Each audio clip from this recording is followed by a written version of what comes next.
Meus irmãos, a paz do Senhor. Amém.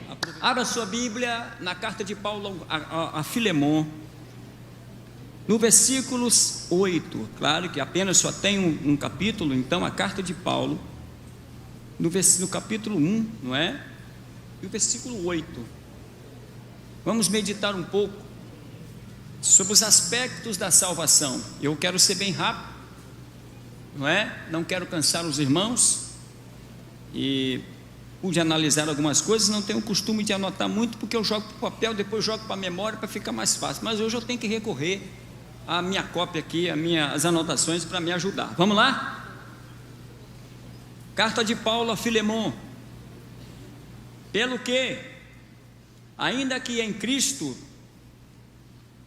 grande confiança para te mandar o que te convém, todavia peço-te antes por caridade, sendo eu, tal como sou, Paulo, o velho, e também agora prisioneiro de Jesus Cristo, peço-te por meu filho Onésimo, que gerei nas minhas prisões, o qual no outro tempo te foi inútil, mas agora a ti e a mim muito útil. Eu tornei a enviar, e tu torna a recebê-lo como ao meu coração.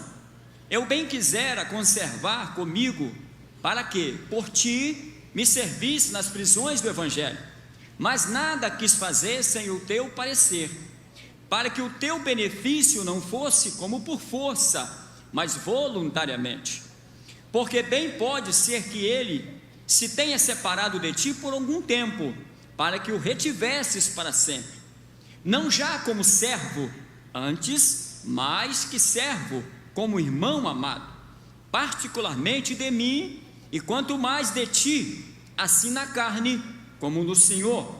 Assim pois, se me tens por companheiro, receba-o como a mim mesmo.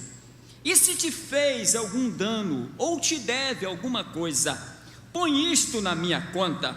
Eu, Paulo, de minha própria mão escrevi, eu o pagarei, para não te dizer que ainda mesmo a ti próprio, a mim te deves. Sim, irmão, eu me regozijarei de ti no Senhor.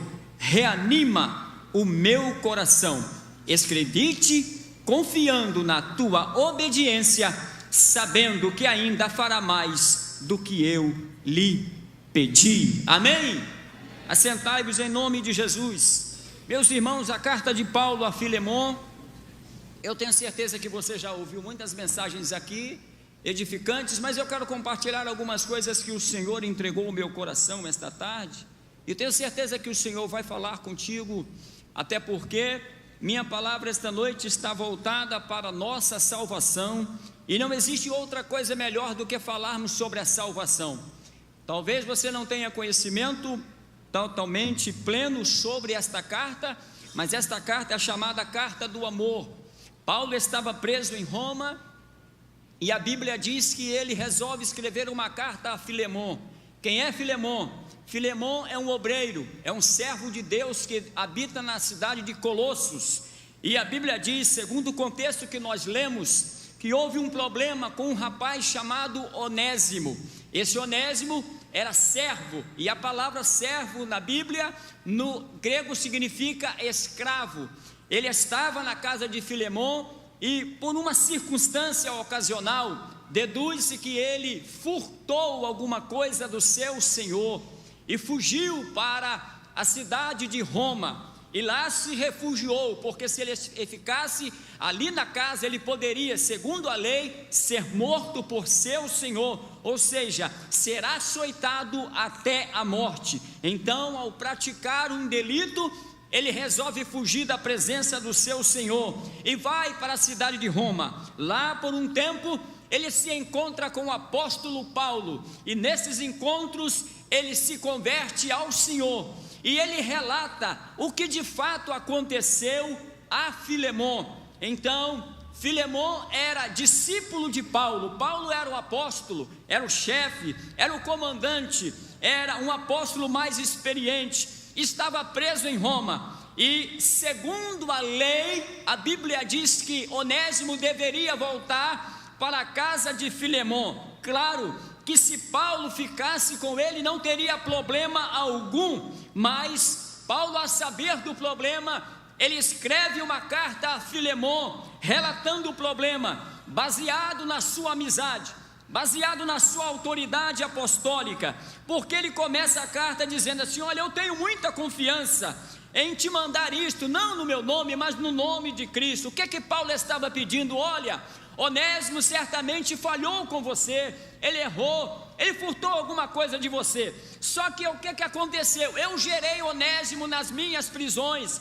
Onésimo veio para esta cidade, se converteu, agora é servo de Deus, é filho de Deus. Eu estou lhe enviando outra vez, e eu quero que você o receba não mais como servo, como escravo, mas o receba como um irmão, como servo de Deus. E tem uma coisa a mais, eu não quero, é bem verdade que eu poderia ficar com ele aqui, poderia fazer isto, pela autoridade apostólica que eu tenho, certamente você obedeceria a minha decisão, mas por amor a Cristo, eu estou lhe tornando, eu estou lhe enviando novamente, e eu quero que você o receba. Certamente ele te deve alguma coisa, mas se porventura ele te deve, então põe isto na minha conta. Agora eu quero que você o receba como amigo, como irmão, como servo de Deus. E aí Paulo traz esta carta para Filemon, e segundo a história, diz que Filemon recebeu Onésimo com muita gratidão, deu-lhe um abraço e ele foi perdoado. Este retrato aqui, meus irmãos, é o retrato da salvação, porque Onésimo representa a raça humana que furtou o direito de obedecer a Deus, e pelo fato de pecar contra o Senhor, se distanciou-se de Deus, mas por um tempo, mediante a cruz, encontrou a Cristo, encontrou a graça, e agora ele retorna aos braços do Pai. Esta é a graça de Deus para conosco, porque falhamos para com Deus, mas mediante o sacrifício de Jesus, a sua graça imensurável, o seu perdão, aleluia, inesgotável, nos possibilitou não sermos mais recebidos como escravo, mas recebidos como filhos de Deus, como os filhos de adoção.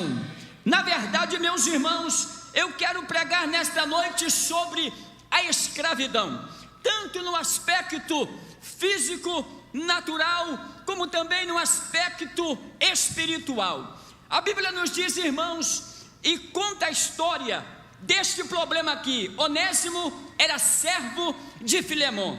No sentido geral, ele era escravo. Mas como que uma pessoa se tornava escravo? Se você ler a história antiga, você vai ver que a escravidão era algo muito comum na antiguidade. Muitos povos, os egípcios, os assírios, os sírios, a Babilônia, tinha comércio de escravos. Havia muitos escravos. O próprio Abraão tinha escravos na sua casa. Era a cultura. É bem verdade que muitas das vezes havia circunstâncias e havia tratamento diferenciado, dependendo do país e dependente da cultura, não é? Em que esse escravo estava inserido. Por exemplo, um escravo judeu, havia regra para que ele fosse bem cuidado. Ele não poderia ser maltratado.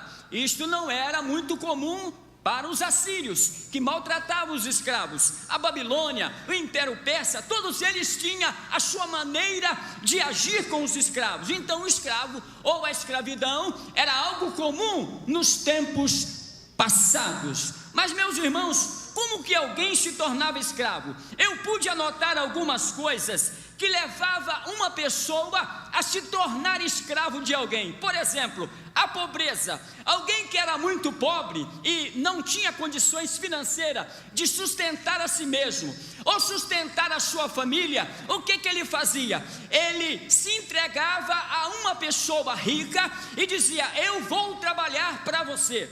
também a minha família, ao ponto de que eu vou trabalhar em troca de comida, em troca de aposento. Ou seja, pelo fato dessa pessoa ser pobre, ela se entregava à escravidão. Não tendo condições de sustentar a sua família, ela se tornava escravo. Uma outra situação que alguém se tornava escravo era o endividamento financeiro. Ou seja, alguém, por uma situação circunstancial, pegava um dinheiro emprestado ou fazia uma transação e não podendo cumprir, não podendo pagar o seu compromisso, chegava no tempo determinado de pagar a dívida. Não podendo pagar a dívida, poderia ser escravo do seu credor. A Bíblia nos conta esta história de uma mulher que foi até o profeta Eliseu e disse assim: olha, os credores estão indo da minha casa, porque o meu marido, teu servo, ainda convida, adquiriu uma dívida e não podendo pagar, eu não tenho condições agora, eles estão vindo na minha casa pegar os meus 2 filhos para se tornar escravo. Então alguém poderia se tornar escravo quando se endividava com isso. Uma outra situação que poderia fazer com que uma pessoa se tornasse escravo era quando se envolvia numa guerra. Por exemplo, os 2 exércitos travando uma guerra, o exército vencedor, ele ao vencer a batalha, ele pegava os homens, e muitas das vezes, muitas mulheres, muitos homens eram mortos, porém, havia uma seleção em que o exército vencedor levava os exilados ou os prisioneiros para trabalhar no seu país ou no seu estado. Isto era uma situação de que a pessoa se tornava escravo. Um outro problema era a restituição por roubo, ou seja, alguém que furtava alguma coisa ou que roubava alguma coisa de alguém, aquela pessoa ao descobrir, levava esta pessoa a juízo, e esta pessoa tinha que devolver o devido valor em dobro. Ou seja, se ele pegasse ou roubasse um relógio que tinha aí um valor de R$1.000, ele tinha que pagar 2.000 e ainda com juro. Ou seja, ele não podendo pagar, ele se tornava escravo. Uma outra situação que a pessoa se tornava escravo era por nascimento, ou seja, alguém que nascia na casa do seu senhor, ou seja, nascia de pai e mãe lá na escravidão, na casa, ele era gerado debaixo de escravidão, ou seja, já nascia escravo. Um outro problema era a questão de sequestro, ou seja, essa história está registrada na Bíblia com um jovem chamado José. José foi sequestrado por seus irmãos e depois vendido como escravo. Tudo isto era uma forma da pessoa se tornar escravo. Jogando isto para o âmbito espiritual, o homem se tornou escravo do pecado. Meus irmãos, como que vamos entender isso? Primeiro, por nascimento. Eu e você não estávamos no Éden, nós não praticamos nenhum ato lá quando Deus deu a ordem de não desobedecer a sua voz, mas pelo fato de Adão pecar, pelo fato de Adão errar, a culpa de Adão recaiu sobre toda a humanidade. Então significa dizer que a culpa de Adão, que o erro de Adão culpou a todos nós, ou seja, ele errou, mas toda a raça humana está debaixo da escravidão do pecado. O fato de alguém ser escravo ou roubar uma coisa e se tornar escravo, isto também está ligado ao sentido espiritual. Meus irmãos, nós roubamos o direito de obedecer a Deus, nós prevaricamos contra Deus, nós rebelamos contra Deus, e isso nos fez capaz de sermos escravos do pecado. A pobreza, nós erramos devido ao pecado de Adão, chama-se a culpa, pecado pela culpa. Eu não errei no Éden, mas adquirir a culpa de Adão. Você não errou, a humanidade não errou, mas nos tornamos culpados por causa do ato de Adão. E por isto nós nos tornamos pobres. Pobre como? Financeiramente? Não, mas espiritualmente. Perdemos a comunhão com Deus, perdemos a presença de Deus, perdemos os privilégios de Deus.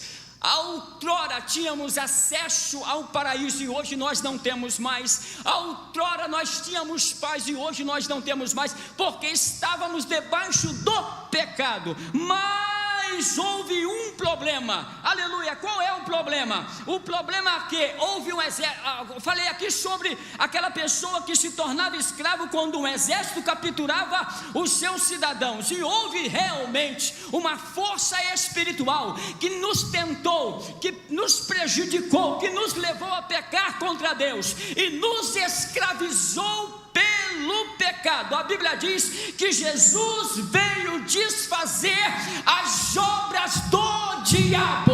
A Bíblia diz que ele veio nos libertar do poder do pecado. A Bíblia diz que ele veio nos libertar da égide do pecado.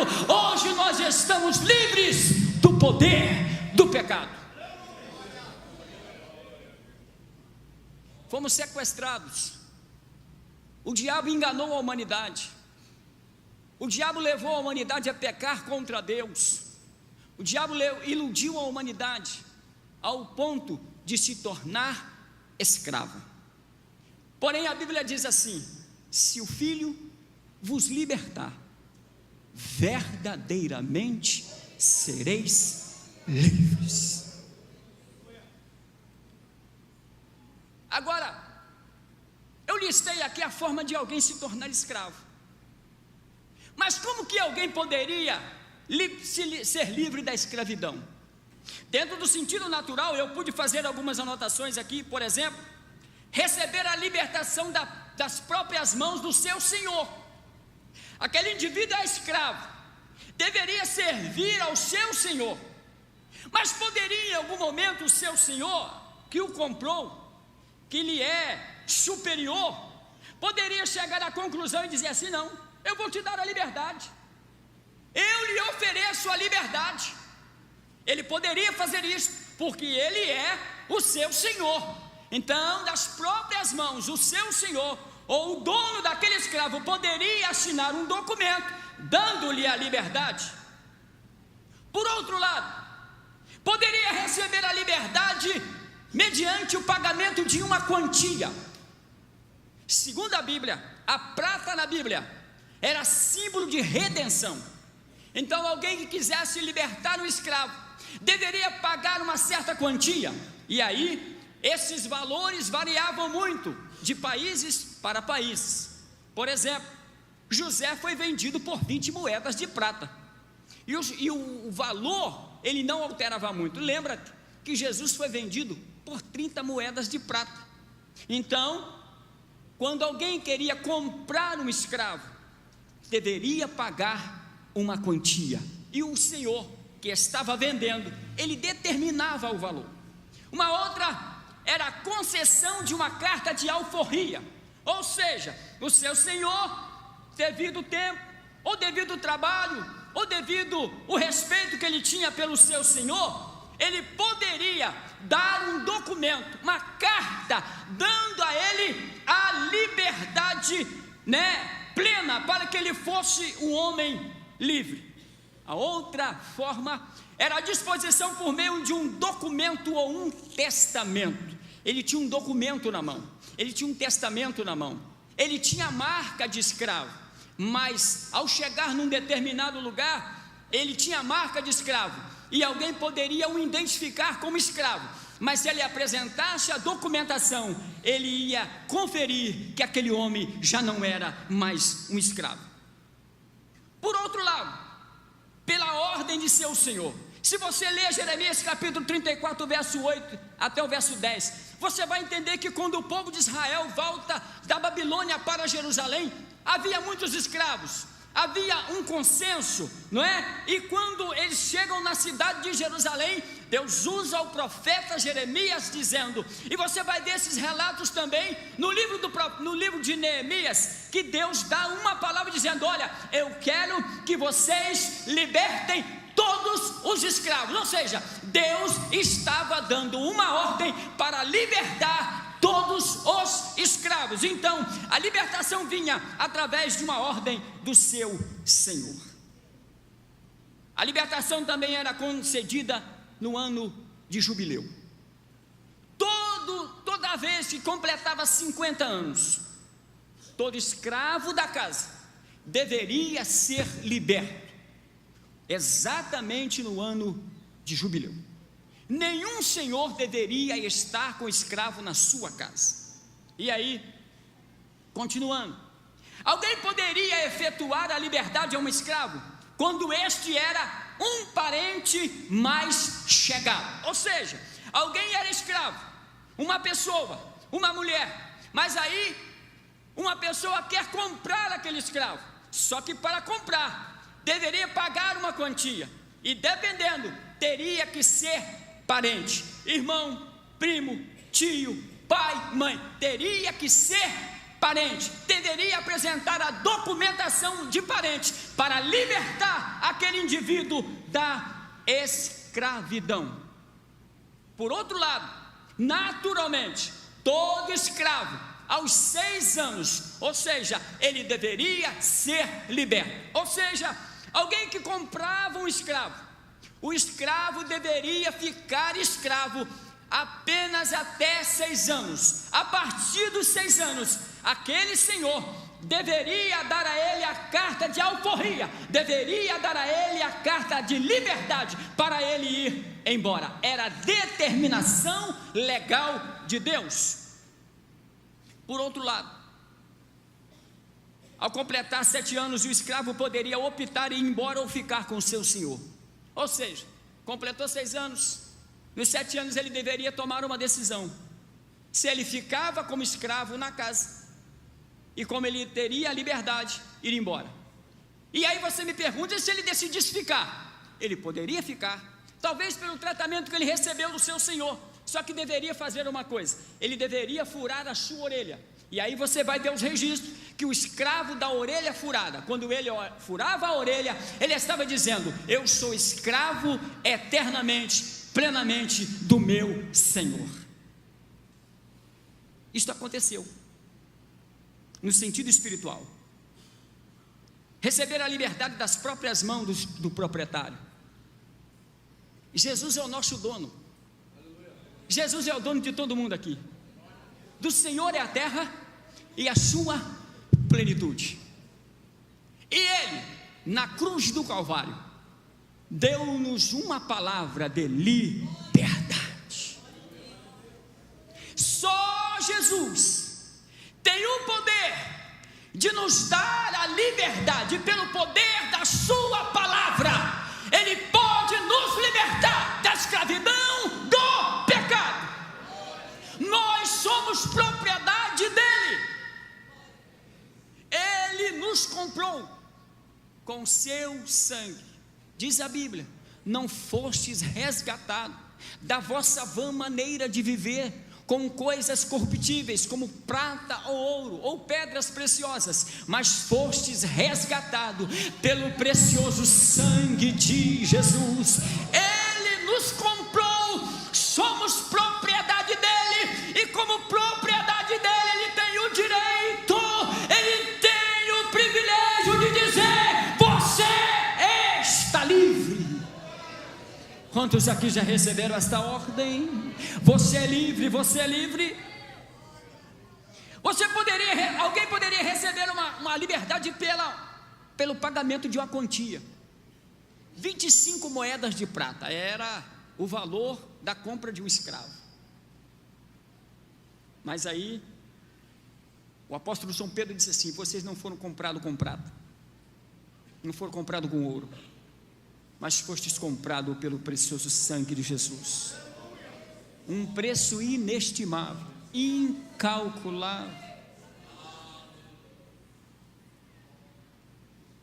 Quando eu abro o livro de Apocalipse capítulo 5, eu vejo os 24 anciões dizendo: digno é o Cordeiro de receber a glória e a honra para sempre, porque compraste para Deus todos os homens, tribos, nações, todos foram comprados pelo precioso sangue de Jesus.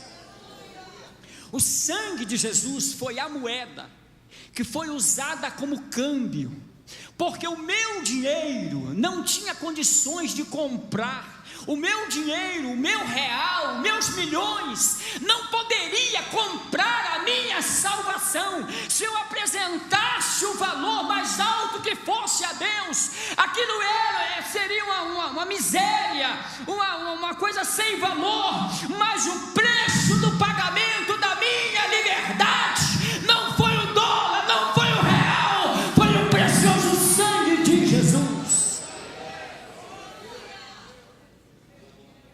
E a Bíblia diz que Jesus é o nosso fiador. Quem quer ser fiador de alguém? Ninguém. Como é que funciona a questão do fiador? Quando você vai alugar uma casa ou comprar alguma coisa, algumas instituições pedem alguém como fiador, porque se você não pagar, quem paga é o indivíduo. Só que Jesus é o nosso fiador. Mas aí o negócio é o contrário, irmão. Sabe por quê?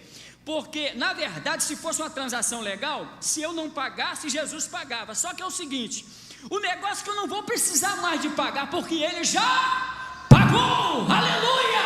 Ele é o nosso fiador, Ele não vai pagar, Ele já pagou, já está pago a tua salvação. Vamos lá. A concessão de uma carta de alforria. Quando alguém recebia uma liberdade, recebia uma carta. Está ali a carta dizendo que você é livre. Mas veja bem, o que Paulo fala em Colossenses? Paulo fala assim: olha, havia uma carta contra nós, onde estava listado todos os nossos pecados, e embaixo assinado, condenado. Sabe o que a Bíblia diz? Que Jesus de Nazaré pegou a carta, aleluia, que era contra nós, onde estava a nossa culpa, os nossos crimes, Ele cravou na cruz, dizendo: não vale mais, já está pago a nossa salvação. Aleluia. Poderia também efetuar a liberdade através de um testamento ou de um documento. O escravo apresentava, o seu senhor ia lá e fazia um documento, um testamento, dizendo: eu concedo a este servo Mauro a liberdade, ele está livre. Sabe onde é que está escrito isso? Aqui, ó. Esse aqui é o testamento de Deus. A Bíblia diz: se o Filho vos libertar, verdadeiramente sereis livres. Eu me lembro do endemoniado gadareno. O indivíduo que estava endemoniado, estava lá no cemitério, rodando a madrugada inteira, gritando, nu. Ele estava lá no cemitério, entre os cadáveres, ninguém podia chegar perto dele, ele não se alimentava, ele não tinha uma vida social, era escravo do diabo. Jesus entrou na cidade de Gadá, a Bíblia diz que ele foi liberto pelo poder da palavra. Esta palavra tem poder de libertar, este testamento tem o poder de libertar o homem, é o único instrumento de Deus para a libertação da humanidade. É o testamento de Deus. Como purificar ao mancebo o teu coração? Observando conforme a tua palavra. Esta palavra tem poder de purificação, esta palavra tem poder de santificação, esta palavra tem poder de perdão. E hoje tem perdão para você que esta noite.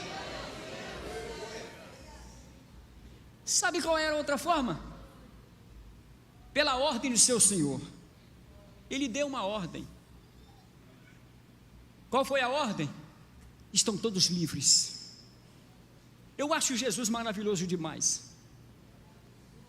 Quando Ele efetuou o processo da redenção, e a palavra redenção significa pagar mediante um preço.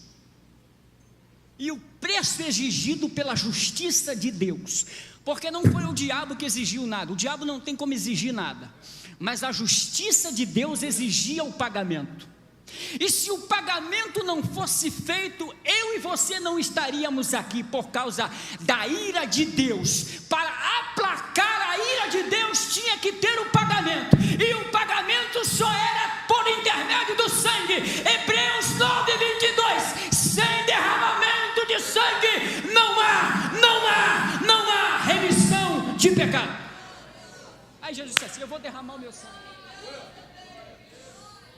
Ele derramou o seu sangue no Calvário, aleluia, e parece que eu estou vendo, meus irmãos, o sangue de Jesus caindo no chão, como se fosse uma marreta na cabeça de Satanás, declarando a nossa vitória, a nossa vitória.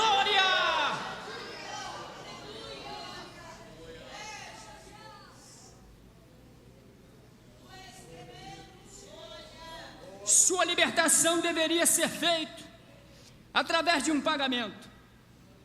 Quando Jesus estava na cruz, irmão do Silva, ele estava de braços abertos, os escravos estavam aqui, e a última palavra que ele disse foi: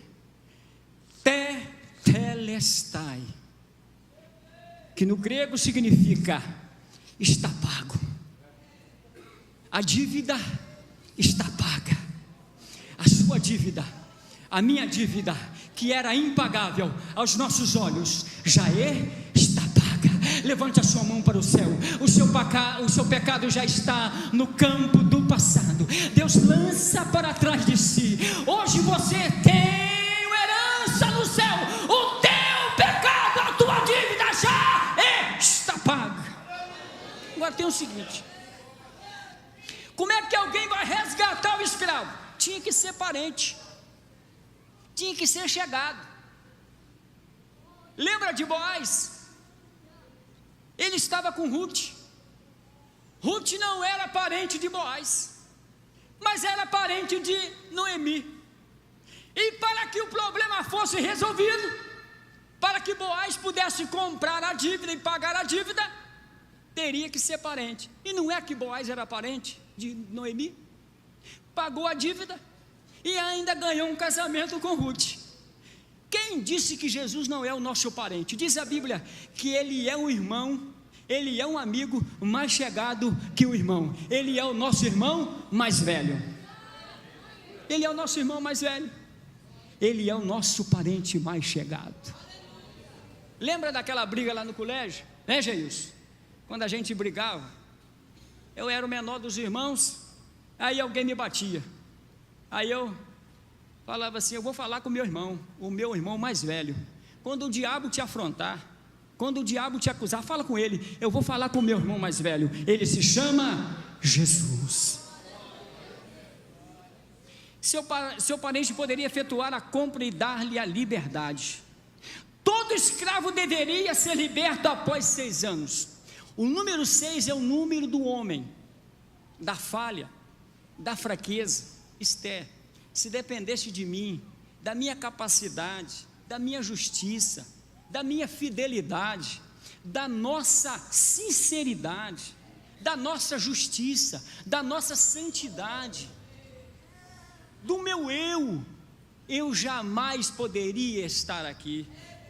Estamos aqui não porque nós merecemos, mas porque Ele nos aperfeiçoou, Ele nos condicionou aqui, Ele nos deu liberdade, Ele nos deu um banho de graça, Ele nos concedeu perdão, Ele nos deu uma nova roupa, Ele nos deu um novo nome, e este nome está escrito no céu, no livro da vida.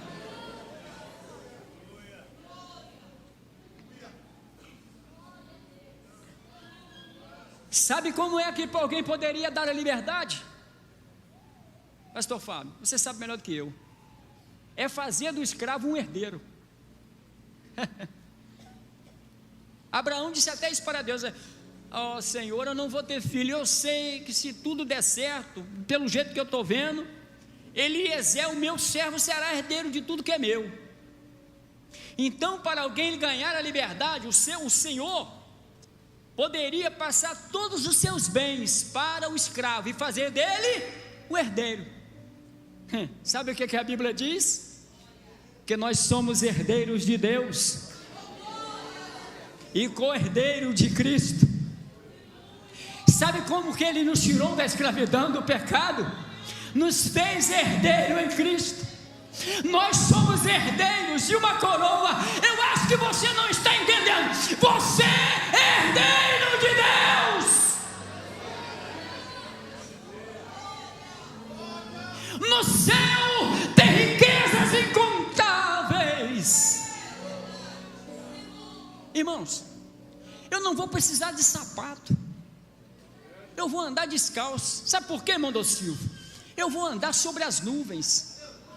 Eu vou andar na cidade de ouro. As ruas são de ouro, os muros são de cristal. Lá tem o rio da vida. Lá tem uma riqueza imensurável. Aqui muitas vezes me falta o dinheiro até para comprar o pão, mas eu estou indo para uma cidade celestial, uma mansão celestial. Levante a sua mão para o céu. Você foi feito herdeiro de Deus.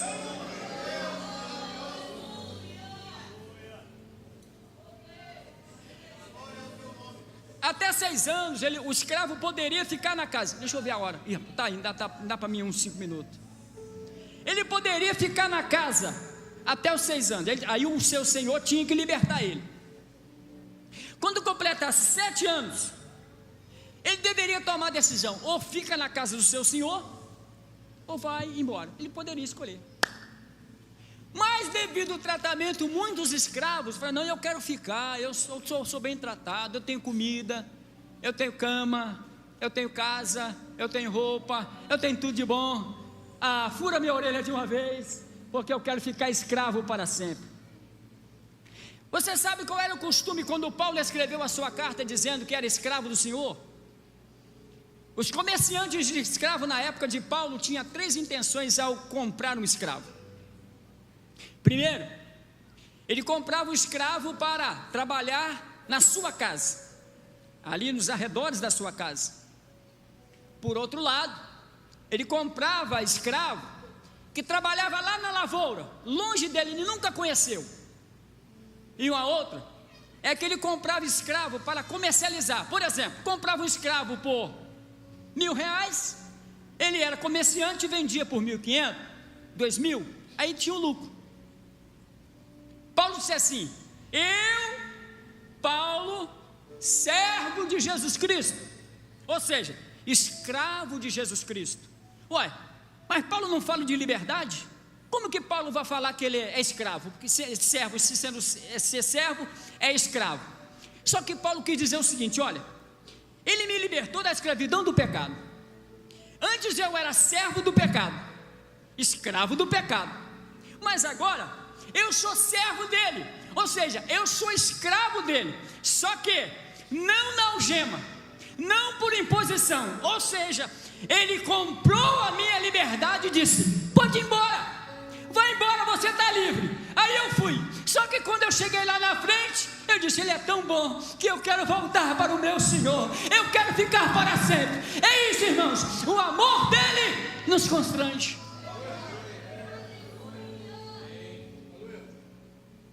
Quem tem a orelha furada aqui quer ficar eternamente com ele? Quem tem a orelha furada? Eu tenho a orelha furada, eu tenho a orelha furada, eu quero pertencer a ele. Eu sou do meu amado, e o meu amado é meu. Eu sou dele, e ele é meu. Ele é o meu Senhor, e eu sou servo dele. Você é comprado, fica com ele, porque aqui tem riqueza, aqui tem paz, aqui tem calor humano, aqui tem alegria, aqui tem vitória para a sua vida.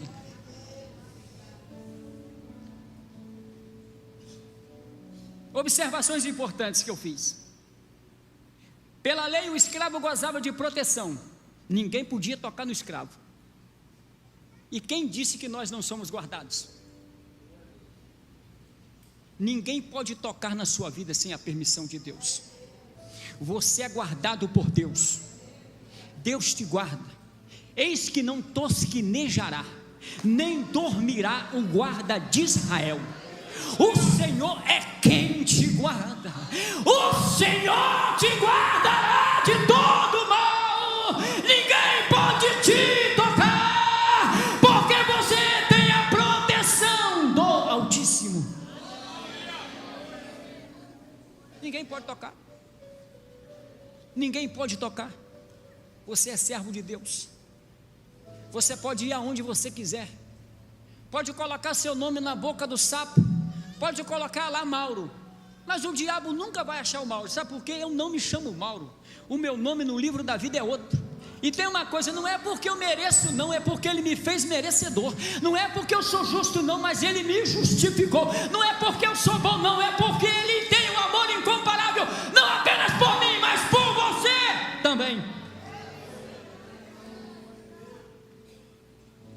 Era proibida a extradição de qualquer escravo fugitivo que buscasse a proteção na casa de um israelita. Se o israelita fizesse alguma coisa ou fugisse da casa do seu senhor, ele poderia se esconder na casa do seu irmão, de um judeu. Sabe o que acontece, irmão Paulo, quando eu peco? Eu vou para os pés dele, porque nos pés deles eu tenho proteção. Quando eu erro, eu sou digno de morte, mas quando eu me ajoelho e me arrependo, Ele me protege, Ele me guarda. O pecado quer me matar, porque a Bíblia diz que a lei do pecado gera morte, mas aonde abundou o pecado, superabundou a graça de Deus. O meu pecado me condena, mas o sangue me justifica. Eu estou escondido debaixo das asas dele, no esconderijo dele. Os escravos deveriam ser circuncidados, e assim poderia participar do sacrifício pascual. Os escravos, quando era escravo, ele não participava da festa pascual, mas após receber a liberdade, ele era circuncidado, e aí poderia participar da festa pascual. Ora, antes eu era escravo do pecado, mas agora eu não sou mais servo do pecado.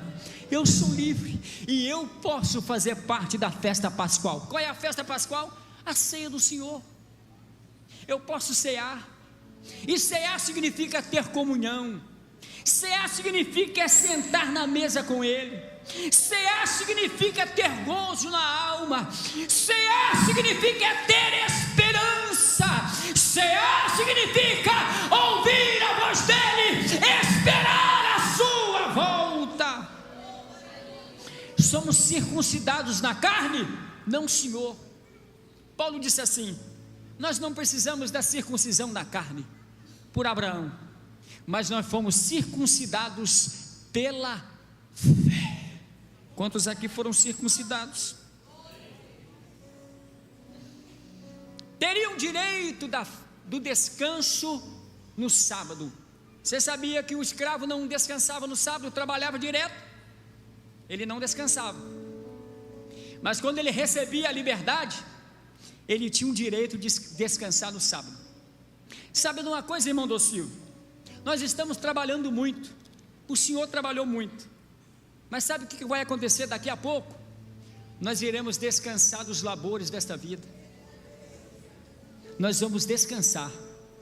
Nós estamos indo para o céu de descanso. Aqui é muita fadiga, aqui tem muita luta, mas em brevemente nós iremos descansar.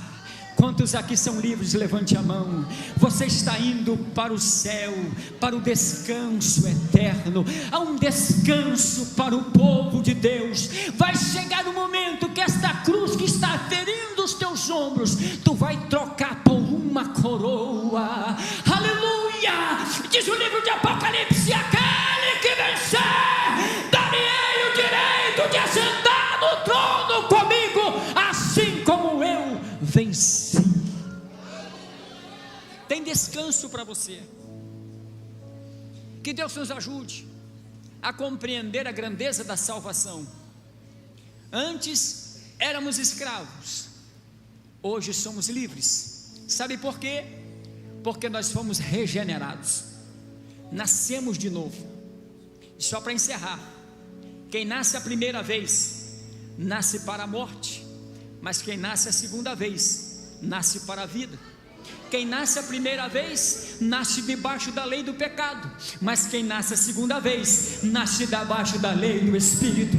Quem nasce a primeira vez, nasce para sofrer, mas quem nasce a segunda vez, nasce para ser vencedor. Quem nasce a primeira vez, nasce na terra, o seu nome é registrado na terra, mas quem nasce a segunda vez, o seu nome é registrado no céu. Eu vou parar por aqui, pastor Fábio.